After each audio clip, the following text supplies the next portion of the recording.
Welcome you guys to our November session of the Daring to Learn webinar series. I have my coworker with us today, Megan Leffew from the Center for Profitable Agriculture. She will be talking to you guys today about getting the most out of on-farm retail. I know I said this earlier, but just as a reminder, this recording will go up on the center's YouTube page later today, so you'll be able to watch the video.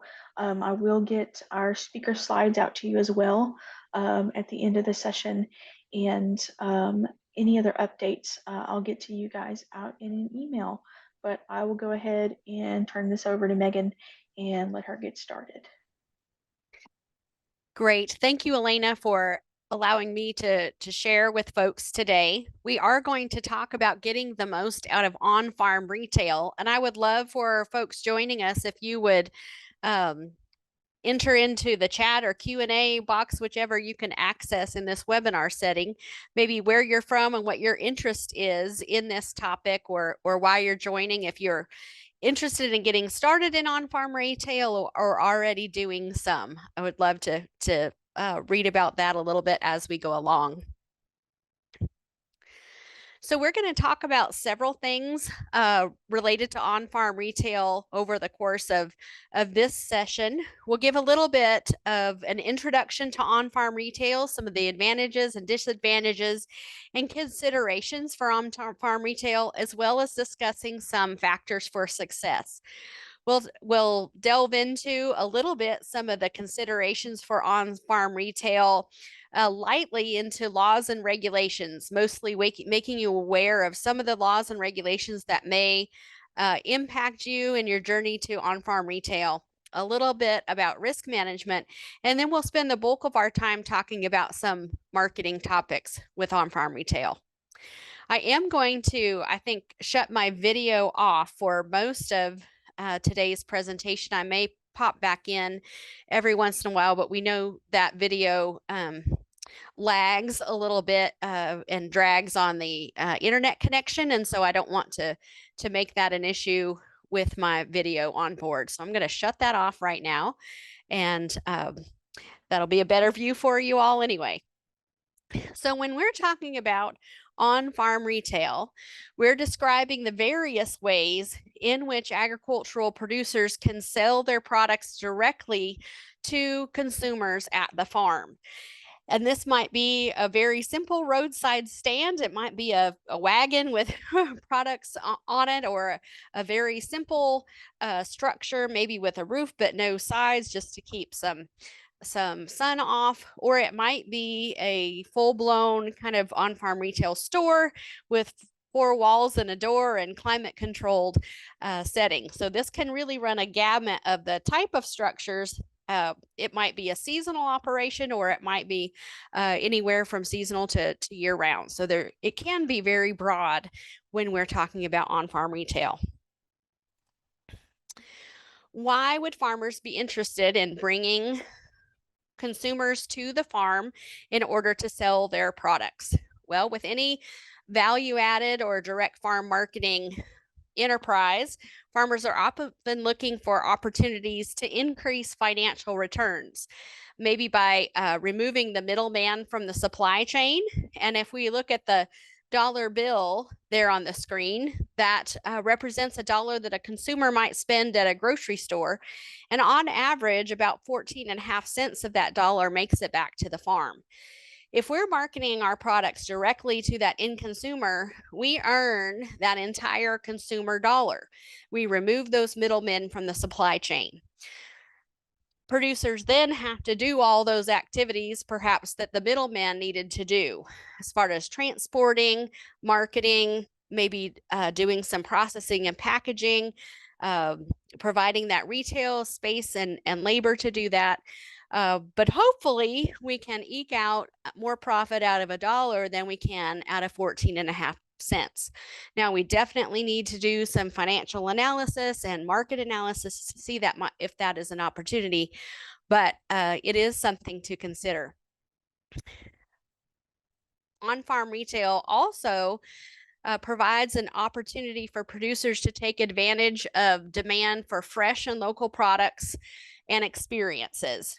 And we thought that that demand was pretty high in early 2020 or in the end of 2019, but we've seen even more interest in direct to consumer farm products, local farm products by consumers, and experiences since COVID and the disruption in supply chains that we experienced there. So there's an opportunity to take advantage of that demand. There are several advantages to consider if we're looking at on-farm retail markets. One advantage is you don't have to take that product very far, right? You might take it out of the field and transport it to another part of the farm, or maybe a different piece of land that's on a track that has a lot of traffic nearby, but you aren't having to transport it to a commodity market or to a location with a good farmer's market. So you have lower transportation costs and maybe time associated with that transportation. On-farm retail gives a great opportunity for experiential buying experience. Much more than just going to the grocery store, folks who stop by the farm often get to see the beauty of that rural location, to interact with the farmer and their staff themselves, maybe to see a product being grown or raised there, or even value-added processing. And there's opportunities maybe even to participate in other educational or recreational type activities. That atmosphere, that experience adds value to the product. And oftentimes people are willing to pay more for that experience. There's also opportunities to add additional experiences. Farm tours, for example, maybe a tour of a dairy milking parlor, for example, or food service opportunities to for people to come and shop and buy product to take home, but maybe even have lunch or buy an ice cream or something as they are there to enjoy on site or on the ride home. Having on-farm retail right there where those products are growing or being raised or have been raised, it gives instant credibility to producers, and consumers who are looking for local products are looking for authentic people and experience authenticity of all of from the product to the producer, to transparency in how a product is grown or raised and how people do business. And providing that on-farm experience certainly helps to connect folks with that and shows folks that you really have nothing to hide. You're there showing it off. As far as disadvantages of on-farm retail, it does require face-to-face selling. That takes a lot of time. Some people, some producers may not enjoy the face-to-face interaction with consumers who may be asking a lot of questions and requiring a lot of time that way. When you have a on-farm retail market right there on your farm, you may even live right there. Your home may be nearby, or you may be working in that area. When the store is actually closed, people may still show up even if your hours and days of operation are listed. And so those boundaries of your work and your life associated with that store can sometimes become grayed. Some farms are off the beaten path, and it may take a little bit to draw consumers out that far, or may be a challenge to get folks to come out that way.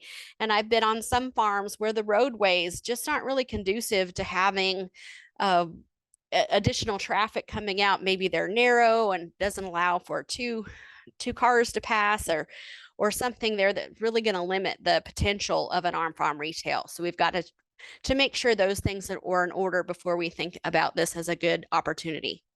There's some increased liability risk because consumers are coming onto your land, into your store, and there are some laws that will help with that, but you definitely will require some additional risk management strategies that we'll talk a little bit about later because those people are coming to the farm. You also may have many small transactions versus if you were selling in a more commodity market or through wholesale channels. Folks may come in and buy a little bit at a time. And so that takes a lot of time and labor from your standpoint to get that product sold and marketed. And depending upon the type of on farm retail market that you need, sometimes that might require refrigeration or freezer equipment. It might require, um, an entire building versus pulling a wagon out with pumpkins on it. It can be capital intensive to construct that market and get something ready to go. So all things to consider, advantages and disadvantages for on-farm retail.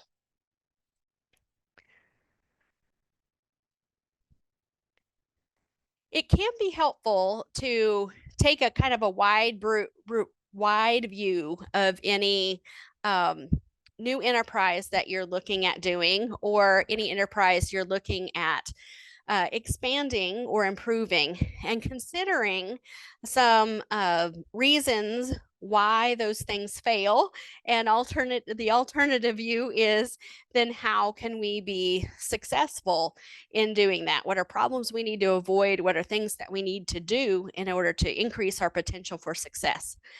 And a lot of business research talks about the 3 M's as reasons why businesses fail. The first has to do with money and having the capital and cash flow to get an enterprise up and going. And depending upon the scope and scale of your on-farm retail market, again, some of those can be capital intensive. You might need to buy some equipment. You might need to put up a structure. There might be signage to put together. There may be some regulations and licenses that you need to get. Then having the money, capital and cash flow to support that startup and beginning operation as you are building sales is really important. The second is management, and there are a lot of balls that you have to juggle just to produce an agricultural product, and a whole nother dimension if you're doing a value-added product. Then the marketing of that throws in some additional balls as you're managing the customer service and those small transactions. That's something to take into account, and being able to make sure that you can juggle all those balls and have the skills needed. And if there's a skill that you may be a little weak in, then trying to brush up on that skill or finding someone else to join your team to take over that piece and make that successful is really important.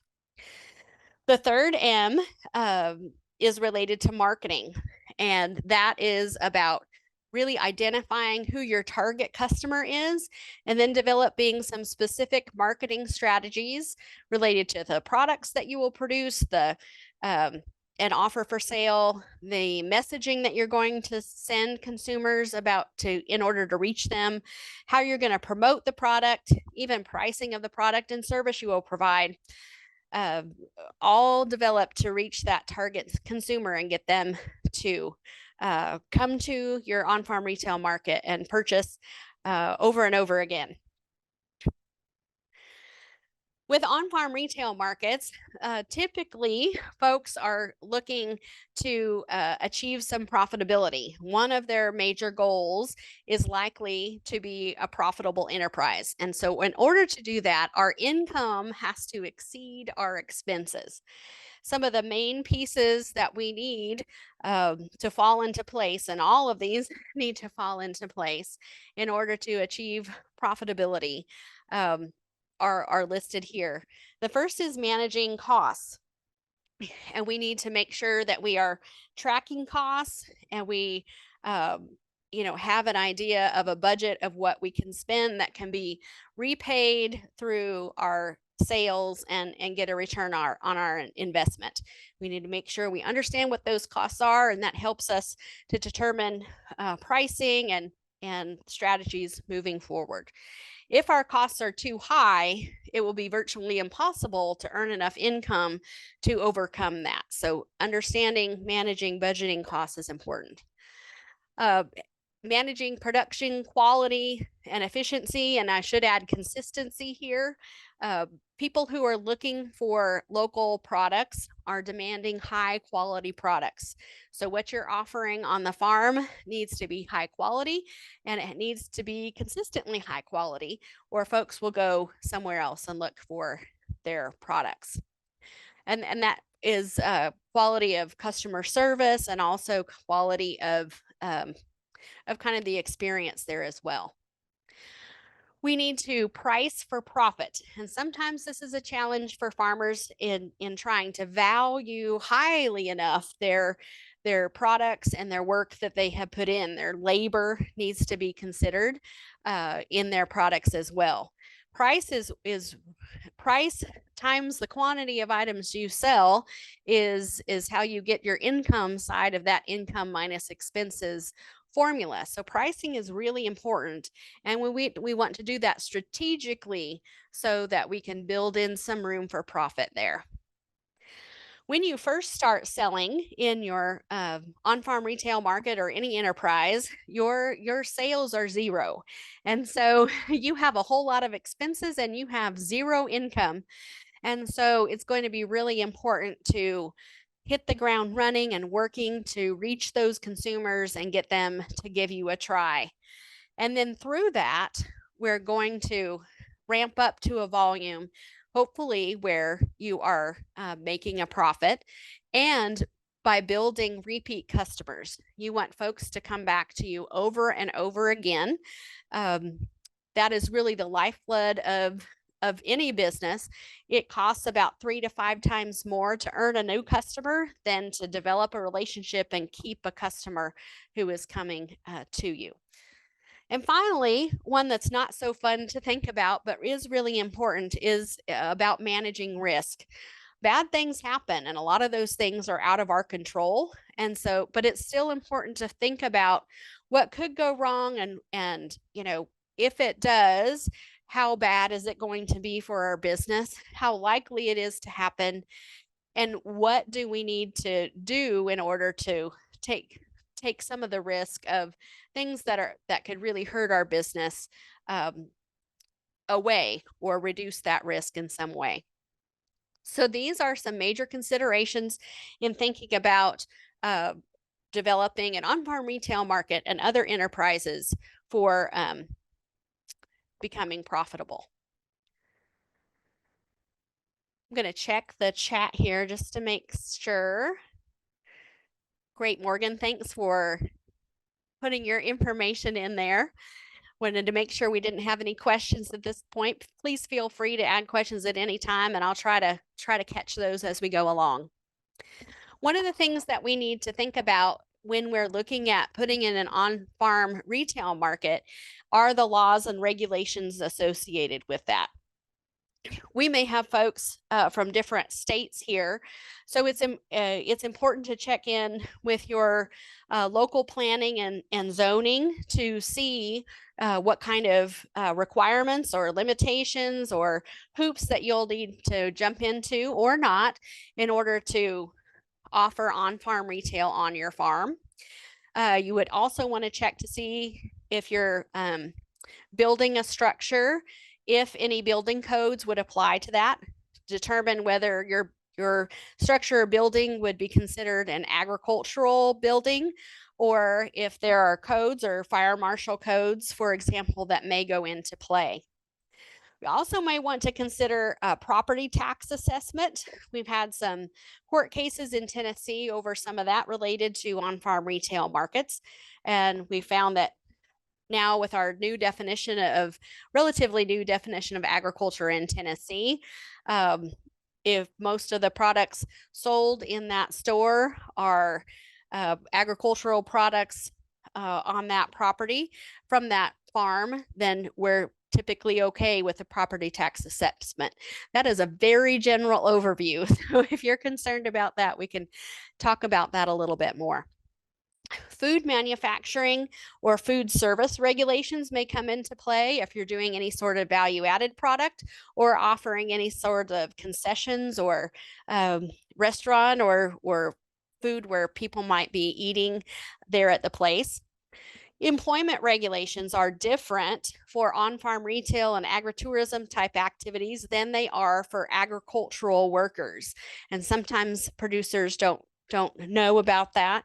And so we have to understand that that's different and the track hours of people if they're doing both and making sure we're following the right employment regulations. In some cases, if you have an on-farm retail market, you may need a business license through your county clerk and possibly even your city if you're in the city. You may need to collect and remit sales taxes depending upon the properties that are products that you're selling. And you need to consider things like the Americans with Disabilities Act in order to serve customers that may need some additional support.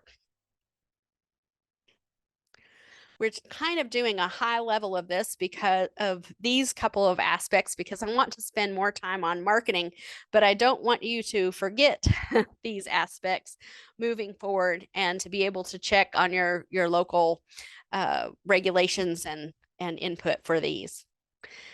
The other aspect that I want to touch a little bit on is that risk management aspect. When you're bringing people to the farm and then you're selling them products that they're going to either use or eat, we definitely want to make sure that we are managing risk, because we don't want to hurt anyone. We don't want anybody to be sick. And we don't want, any issue to come up that might risk our home and our farm.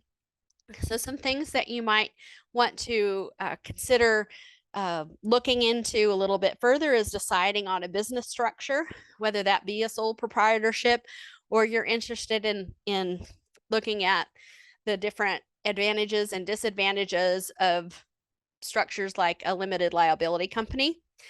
There are some agritourism, bovine, and equine liability laws in Tennessee and some other states as well that provide some protection against inherent risks of agriculture in those enterprises. And oftentimes they have requirements as far as signage or wording in contracts and things. So it'd be helpful to look into that and make sure if you are eligible for that protection that you are doing the things required.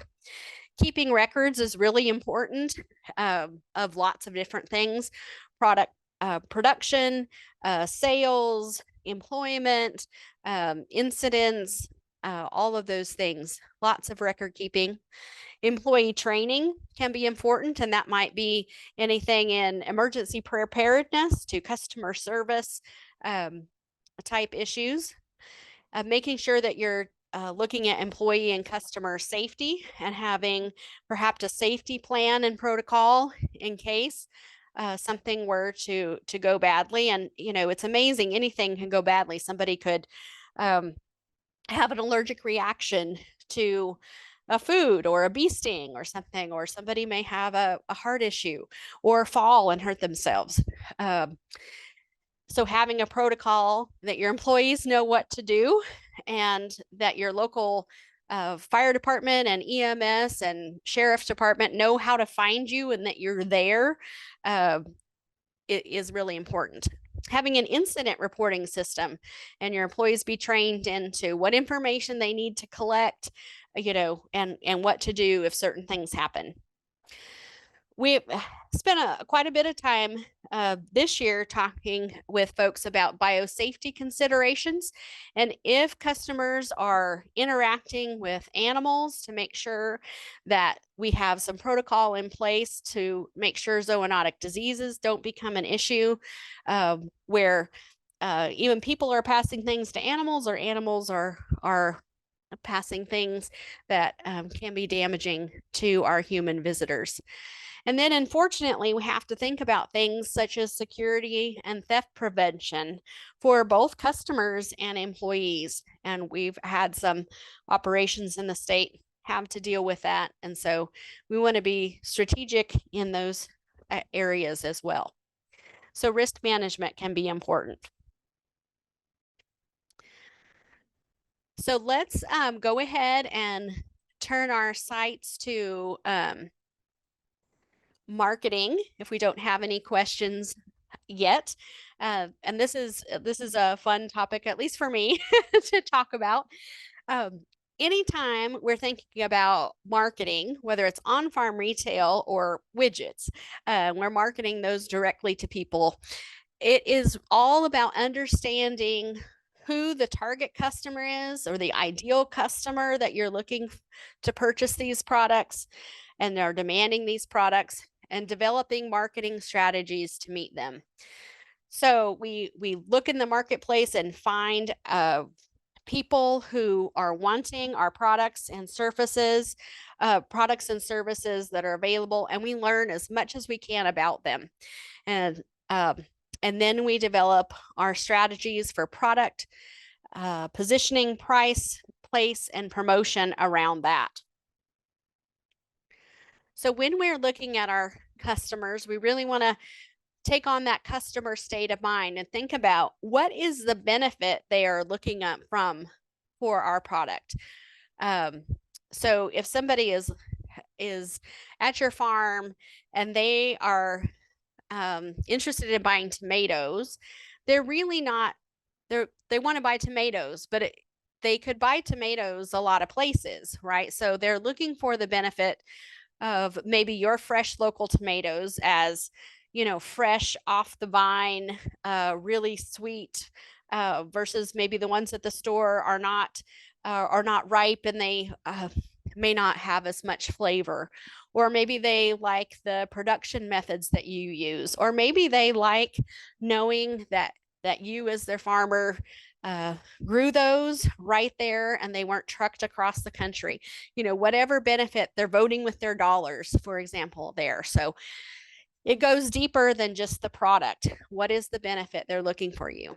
They have a cost. You set a price that should be based in part by what are customers willing to pay for your product, as well as your cost in producing that and marketing that, and some other factors. We also would like to learn about how customers communicate. How do they learn about products? What information do they want to know about your products and your on-farm retail market that would help entice them to visit and buy? And where are they finding that information? What information is credible, and sources are credible?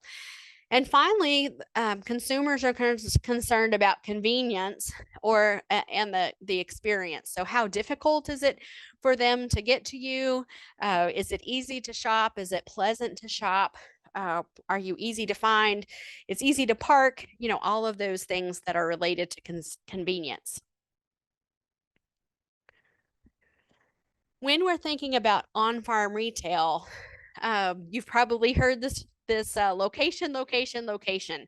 And that comes into play here. Even though we are not, on the town square, our location is important to make it easily accessible to people, even if they are investing the time to travel out. And that might be the enjoyable part. They want to get out of town and come out and do their shopping with you. But they're also going to expect that place to be aesthetically pleasing, right? And I know how any place can get a lot of my grass gets grown up in the summer. It's hard to keep that mowed.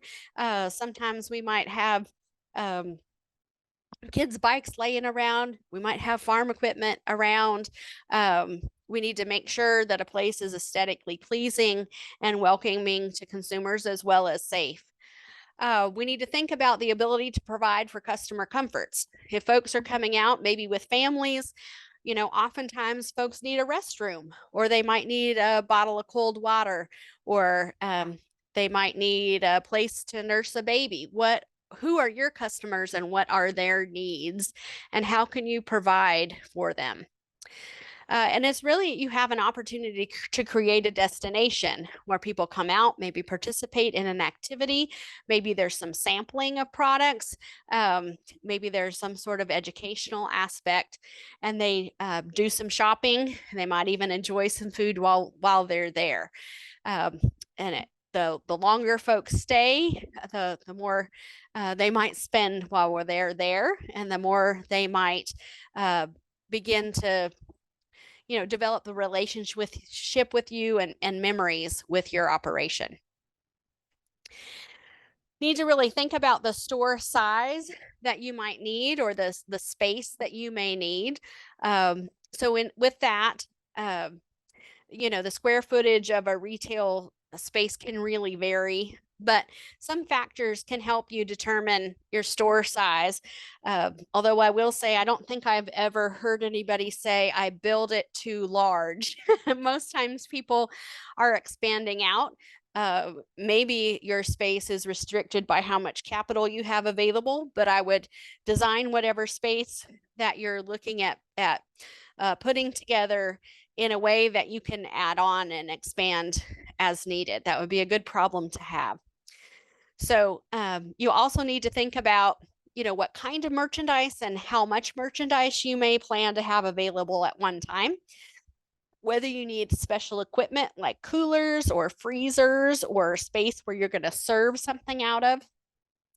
Think about how many customers you expect to have at one time. Will you just have the few folks coming in at a certain time, or will you have a busload of folks coming at one time? Do you have a plan for storing of products and supplies and restocking? And will you need to account for that in this area as well? And then are there any special customer needs, or do you anticipate folks with strollers or wheelchairs or other types of accommodations that may be needed? Visiting other retail stores and talking to those folks on farm and other places as well about their space needs over time and how they use their space, and maybe what they would do differently if they could start from scratch today, might be really helpful as you begin to make plans for your space.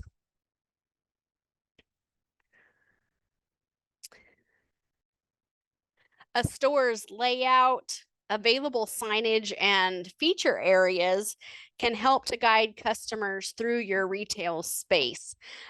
This is an example of a freeform store layout, and sometimes this is called a boutique layout.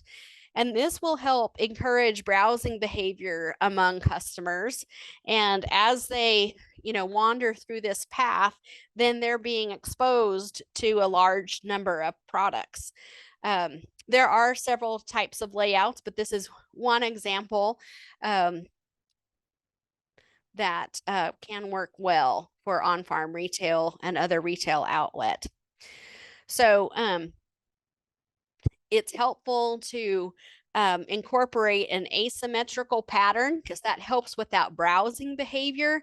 It kind of encourages people to browse, and if they browse, they're likely to pick up things that maybe they didn't go in intending to purchase.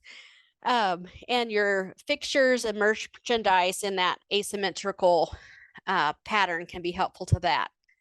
With a freeform layout, you can adjust the fixtures and aisles in that asymmetric pattern, and then use signage to help attract attention to products and provide information that customers need.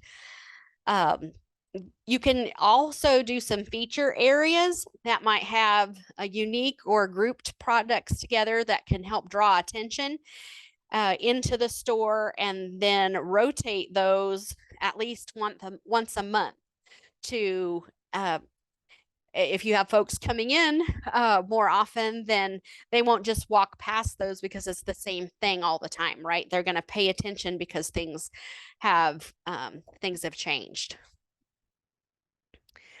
So when we're looking at the store layout and design, we can think about kind of consumer behavior.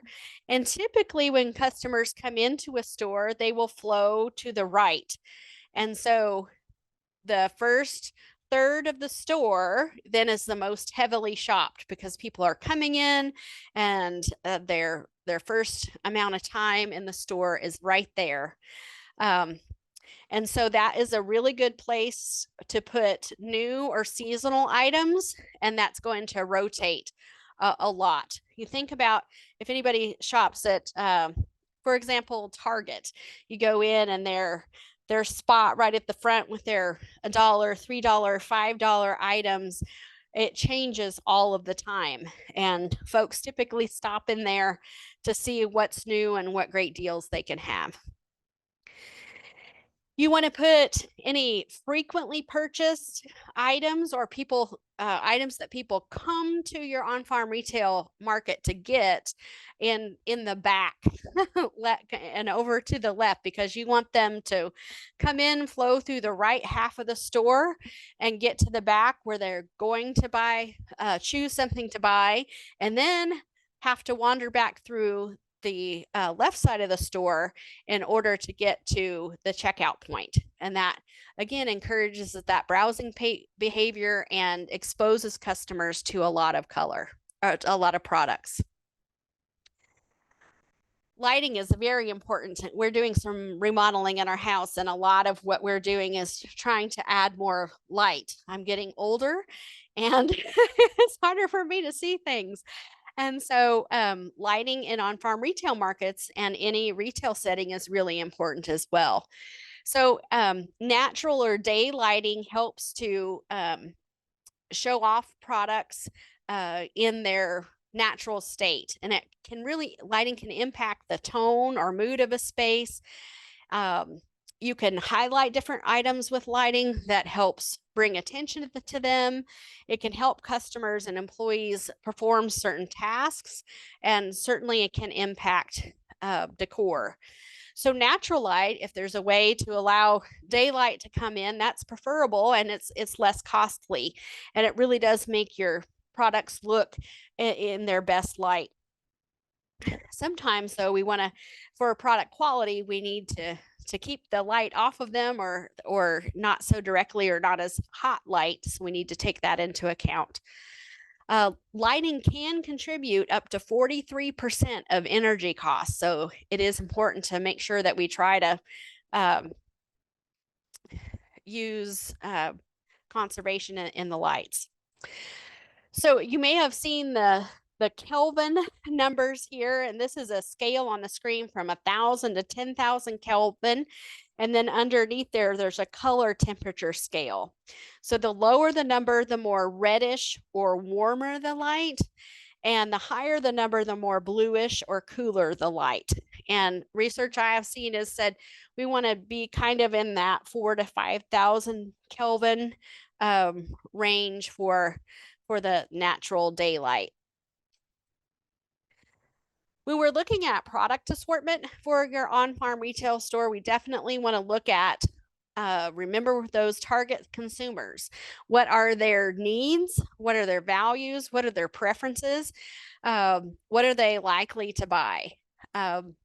If there are other competition around, whether that be on-farm retail markets or other markets around, how can you find something really unique or better in order to provide those customers from your farm, and then also with complementary products to what you're offering from your farm? You want to choose products that have some profit potential, right? You don't want to be paying too much, or your cost of production to be so high that you can't charge enough for those products in order to make a profit. So consider that.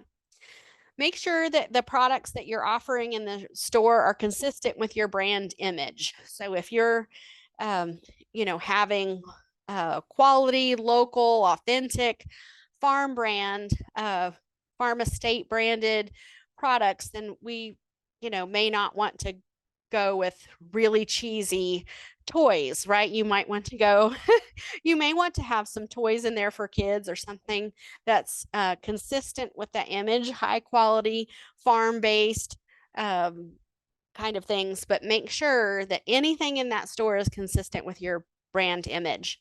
And then you also have to consider the space that you have available and conditions. What type of products need refrigeration, for example?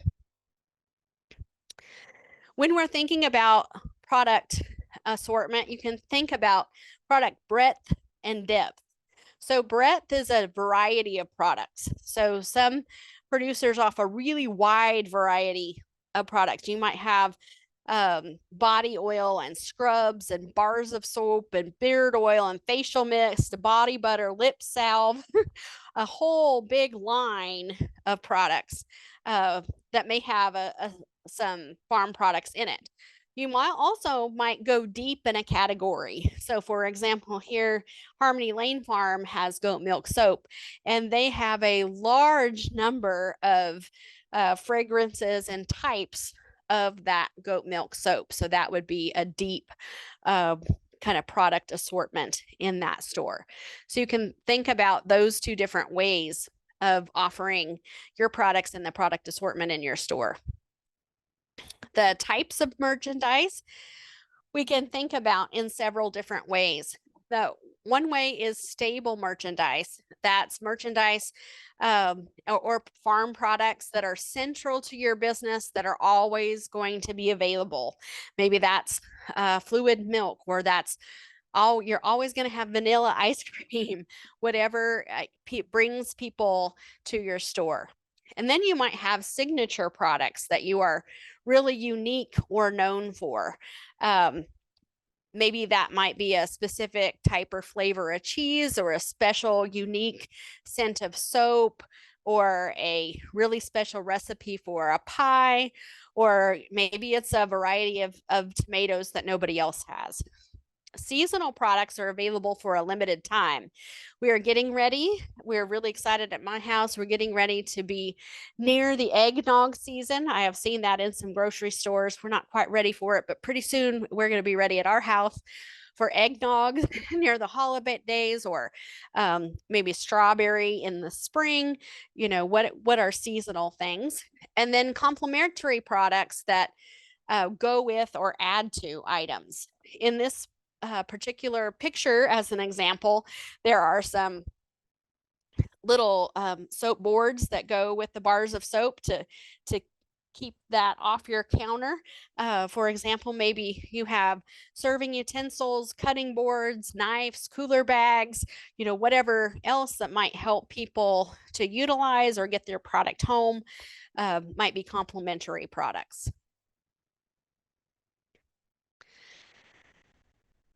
You know, complementary products are a great way to kind of add on to sales. And we can find those complementary products from other local farmers, artisans, and entrepreneurs. This was a really some neat products we found at Solly Notch Vineyard, who has a lot of muscadine. So they have juices and wines with muscadine, but they worked with a local dairy producer to cross brand these Solly Notch muscadine scrubs and sea salts that these are from the locals soap producers. Some have goat milk in them from that Utter Joy Farms, and they have muscadine juice or product in it. And so people might come in for a bottle of juice or wine, but then find and maybe that's for a gift, and they're looking for other items to add with that gift or to use at home. And so that may be a complementary product.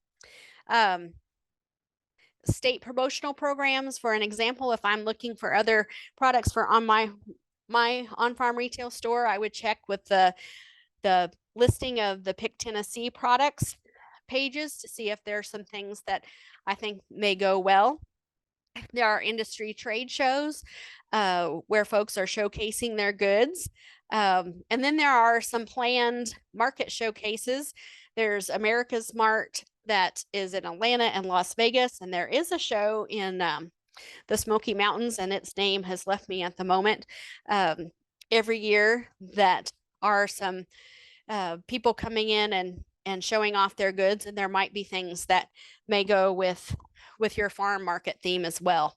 And then there are places like online wholesalers like fair.com that you can peruse and order from as well if you find things that may be helpful. When we're looking at product presentation, we want to make sure that we are considering all 5 senses when we're doing that. So we're going to look at space and the height and width of things, product at eye level will attract most attention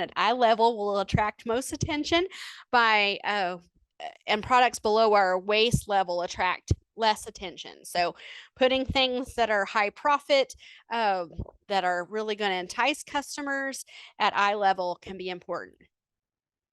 So customers often visit those retail operations to purchase stable or signature goods that we describe below. So if you're putting complementary products nearby those signature or stable products, then that can certainly add on. Sampling can be very valuable if you're able to do that and work through your local health department in order to offer samples. Um, that helps to introduce new products to people. It also creates kind of a feeling of reciprocity, that you've done something nice for me. Now I need to do something nice for you, like buy something from you. It's also relationship building, get you used to the product, spending some time with it. It increases customer satisfaction. People enjoy it, sampling a lot of times. And research tells us is once they sample something, they often buy things that they weren't planning to. And so that can certainly increase our sales. In-store signage can be extremely valuable to communicate with customers the benefits that they're seeking, if you can connect to them with that, the characteristics of the products. The price is really important to communicate. Signage can help us to tell your story and connect customers to your website and social media. Notice on this sign, it provides some information about the product and also gives a QR code there as well. Definitely want to be sure, though. It looks like there's some wording on there that might give some impression that there was some medical benefit of a product, and that changes the category and regulations of a product. So you want to be careful about that. This is some great signage that may help consumers decide what to buy. It can help save staff time answering questions, and signage should be consistent with the brand image that you're trying to convey as well. So these are some good examples of that. There's lots of choices of cheese types at Sweetwater Valley, but knowing what people like best maybe gives some people some options of where to start. Customer service is extremely important in developing repeat customers, and having the right training for that, and making sure that's a priority for on-farm retail markets is really important. We also want to work in customer service as part of this and creating a customer experience at your on-farm retail market. So if you can create ways for visitors to be at the farm, to get out of town and just relax for a minute and slow down a little bit, creating things for visitors to do. Again, the longer they stay, the more likely that they're going to buy, or they're going to buy more things, and create opportunities for visitors to learn, to have fun, to buy, and then to share their experiences with others through their maybe through your social media, or through reviews, or with their friends. These are some examples of ways that some operations have created some experience. Some operations, you can go on tours at the farm. You can maybe see into a production area to see what the equipment looks like and how clean it is, and if processing is going on, how they actually make it. You can walk out and see the animals that are producing the product, or the fields where your product is grown. There are ways to enjoy some of the product in food service with these wonderful cheese sandwiches, and I haven't had lunch, so that's making me hungry. Or by taking a hayride, maybe a guided hayride around the farm. James, do you have something?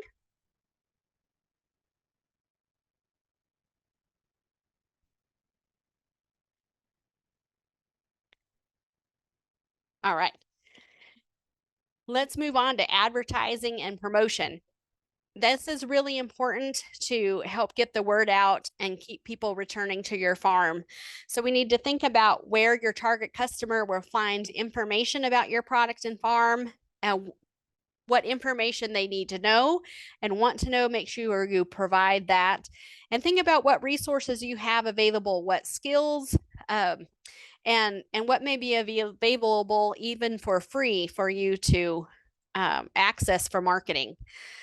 Those include some established promotional programs. For example, the Pick Tennessee Products program, where you can have a listing for your farm in Tennessee, and that also goes to their app, and they do other supports. There are ways that you can get brochures into the welcome centers in Tennessee. Your chambers of commerce and local tourism organizations oftentimes have ways that you can promote as well. It's really important to get online somehow through social media and websites as well, to make sure that you have some online presence there. And then think about roadside signage and where that may be. Partnership marketing with similar and complementary businesses. So partnering up with other local producers can be helpful as well and help garner some attention. And then developing news stories. If the Tennessee Department of Tourist Development has a way that you can submit news releases through their news bureau.